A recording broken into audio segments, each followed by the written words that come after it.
हरियाणा की शान प्रगतिशील किसान।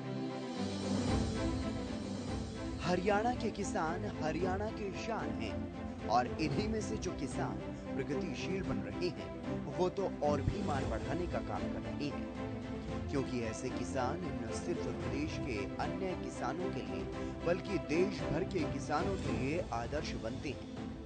एक तरफ हरियाणा सरकार प्रदेश के किसानों को समृद्ध बनाने के लिए अथक प्रयास कर रही है, नई नई योजनाएं बना रही है, तो वहीं कृषि विभाग के अधिकारी जमीनी स्तर पर किसानों के बीच जा रहे हैं और किसानों को नई और आधुनिक तकनीकों के बारे में जागरूक कर रहे हैं।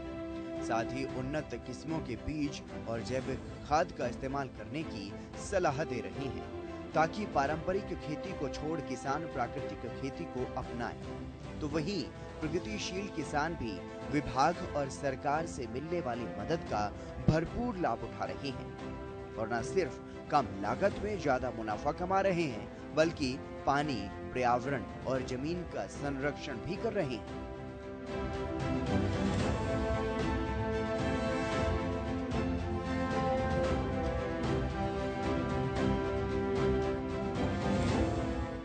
खेती बन रही मुनाफे का सौदा। एक तरफ जहां लागत ज्यादा और मुनाफा कम होने के कारण अन्य किसान खेती करने से कतराने लगे हैं, तो वहीं हरियाणा का प्रगतिशील किसान पारंपरिक खेती को अपना रहा है और कम लागत में ज्यादा मुनाफा कमा रहा है। हरियाणा का किसान मेहनती तो है ही, लेकिन जब इस मेहनत का आधुनिक तकनीक और वैज्ञानिक तरीके से इस्तेमाल किया जाए तो परिणाम और भी ज्यादा सार्थक निकलते हैं। गुरुग्राम जिले के गांव साडराना के किसान तेजेंद्र यादव इसी तरह प्रगतिशील किसान बने हैं।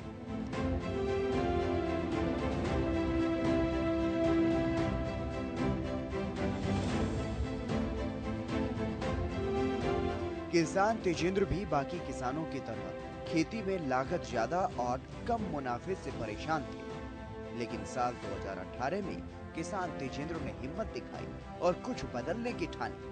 किसान तेजेंद्र ने परंपरागत खेती को छोड़कर नए तरीके अपनाए। किसान तेजेंद्र ने बागवानी में अपना हाथ आजमाया और सरकारी योजनाओं का लाभ भी उठाया।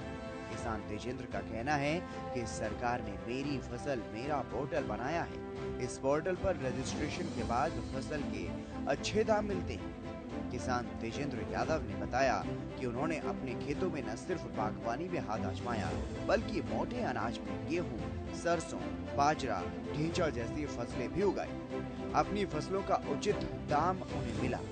अपनी फसलों को उचित दाम में बेचकर जहां किसान ने अच्छा खासा मुनाफा कमाया, तो वहीं ढेंचे की खेती से उर्वरक क्षमता जमीन की बढ़ी।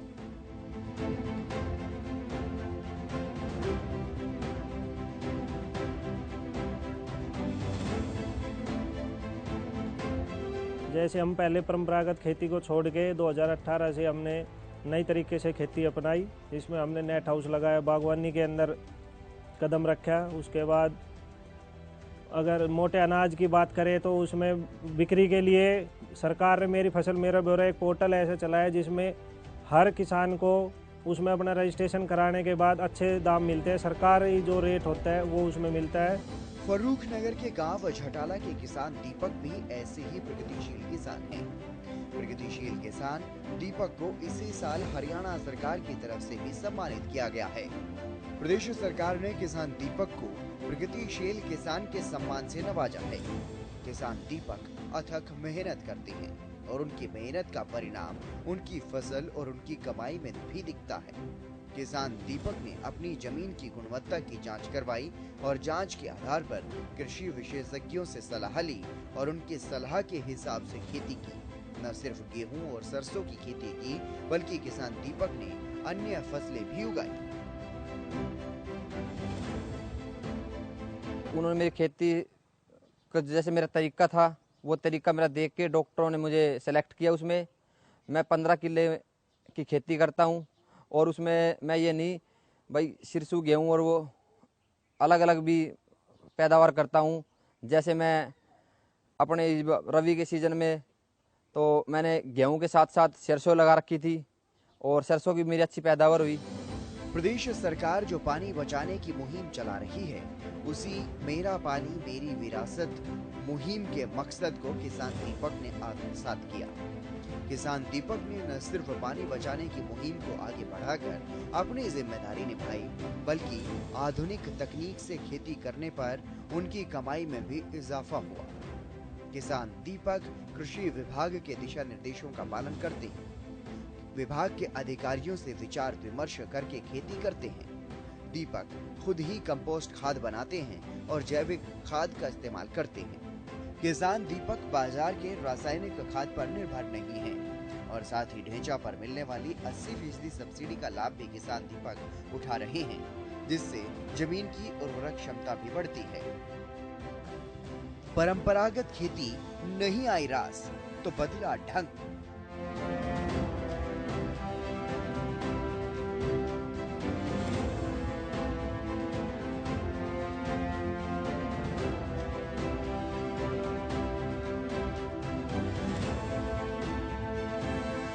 गुरुग्राम के ही गांव चंदू के रहने वाले किसान संजीव यादव को भी परंपरागत खेती का तरीका रास नहीं आया। किसान संजीव ने एक बार अपनी जमीन की जांच करवाई तो उन्हें मालूम हुआ कि उनकी जमीन बंजर होती जा रही थी, जिसके बाद किसान चंदू ने खेती करने का तरीका ही बदल डाला और प्राकृतिक खेती करने लगे।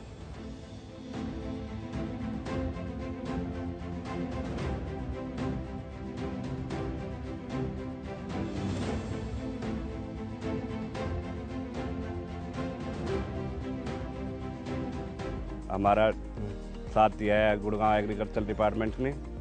मिट्टी की जांच करने के लिए हमने डिपार्टमेंट से कही तो हमारी जांच की गई। हमारी मिट्टी थोड़ी कम उपजाऊ की तरफ जा रही थी, जो बंजर बोलते हैं उसकी तरफ जा रही थी।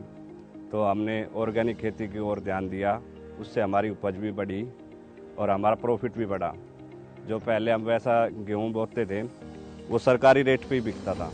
मिट्टी की जांच के परिणाम ने किसान संजीव पर इतना असर डाला कि उन्होंने खेती करने का तरीका ही पूरी तरह से बदल दिया। किसान ने बताया कि पहले सरकारी दामों पर फसल बिकती थी, लेकिन अब उससे काफी महंगी फसल बिकने लगी और साथ ही उन्होंने गोबर और केंचुए की खाद का इस्तेमाल करना शुरू कर दिया। अब किसान संजीव बाजार से खाद नहीं खरीदते, बल्कि वर्मी कंपोस्ट का ही इस्तेमाल करते हैं। वर्मी कंपोस्ट हमने 2012 में शुरू किया था। सबसे पहले हमने एक छोटे टुकड़े के लिए शुरू किया था, फिर हमने देखा इससे अच्छा फ़ायदा हो रहा है तो हमने उसको सहज बढ़ाना शुरू किया वर्मी कंपोस्ट को।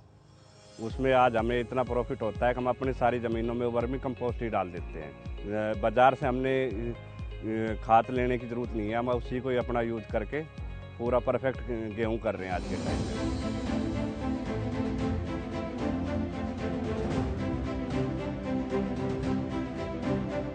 इसी तरह के किसान ही तो प्रगतिशील किसान बन रहे हैं और हरियाणा को कृषि के क्षेत्र में अलग ही पहचान दिलाने का काम कर रहे हैं।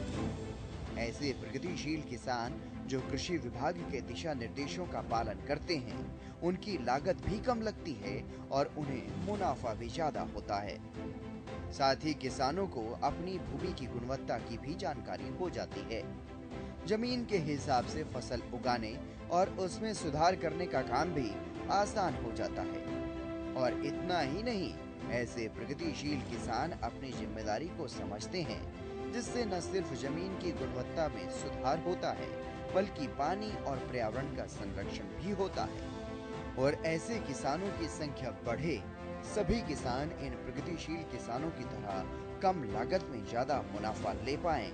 सरकार भी इसके लिए निरंतर प्रयास कर रही है। सरकार नई नई योजनाएं चला रही है, तो वहीं कृषि विभाग के अधिकारी भी जमीनी स्तर पर किसानों को जागरूक करने में कोई कोर कसर नहीं छोड़ रहे।